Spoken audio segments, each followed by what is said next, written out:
নমস্কার, আমি শালু। আমার চ্যানেলে তোমাদের সবাইকে ওয়েলকাম। আজ আমি প্রথমবার পোলাও রান্না করছি, তো তার জন্য আমি 1.5 কাপ গোবিন্দভোগ চাল নিয়ে নিয়েছি। চালটাকে আমি ভালো করে ধুয়ে নিয়ে একটা থালার মধ্যে দিয়ে দেবো, যাতে জলটা টেনে যায়।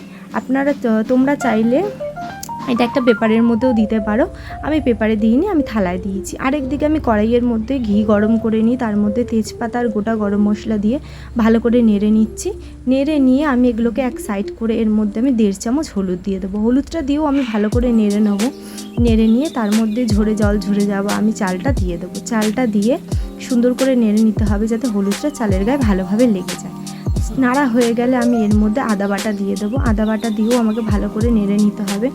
ভালো করে নেড়ে এবার চালগুলোকে একটুখানি সুন্দর করে লালচে লালচে করে ভেজে নিতে হবে।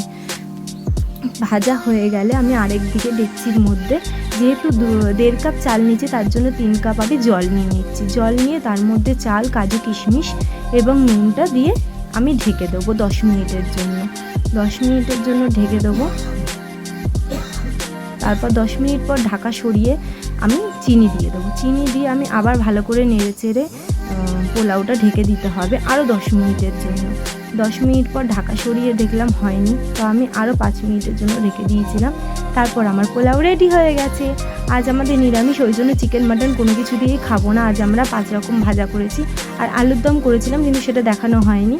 তো 5 রকম ভাজা আর আলুর দম দিয়েই আজকে আমরা খাবো। আমার পোলাওটা কেমন লাগলো তোমাদের আমাকে নিশ্চয়ই জানাবে। আর আমার চ্যানেলটা নতুন, তোমরা সবাই সাবস্ক্রাইব করে আমার পাশে থাকবে আর আমাকে আরও সাপোর্ট করবে, যাতে আমি আরও ভিডিও করতে পারি। আমি খুব ভালো রান্না করি না, কিন্তু যেইটুকু করি সেটুকু তোমাদের সাথে শেয়ার করার চেষ্টা করব। Thank you.